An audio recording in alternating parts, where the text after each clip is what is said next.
serving as more of a regional advocate. The best thing that can happen for us is, that first slide that I showed that talks about just how difficult it is to commute by mass transit.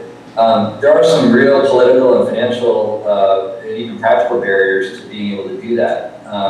The way the Bay Area is set up is there's 26 different mass transit agencies spread throughout the entire map here. I've lived in places, Boston has one, Philadelphia has one, and Western Crossings, New Jersey, there's a second. And then I've lived in Denver where there's one massive regional. Here we have 26, and they don't always cooperate with one another, and there's actually some limitations on how they can serve regionally.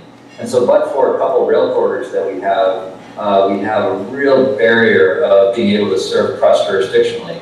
And that's something that we're advocating heavily for. We're also working hard to collaborate with other local governments and with the regional planning agencies, and now even at the state level, to better understand how we can overcome some of those jurisdictional boundaries. And so the private sector jumping into this and serving as an advocate has been really productive, and an ability for us to really work towards the really ideal, which is better regional connectivity to and from the activity centers. The jurisdictional boundaries often happen too at the very local level, where you have local planning efforts that might serve their community very well, but then they don't talk to each other. The best example is the bike realm, where we really want to see more bike connectivity. But we're in Mountainview, the next town is Palo Alto, the next town is Redwood City, and yet they each have their own individual bike plans that are beautiful for their central business district, but then they kind of peter out at the end of the border, and then they don't actually connect across jurisdictions. Whereas we have people that live in every jurisdiction up and down the peninsula and all throughout the Bay Area.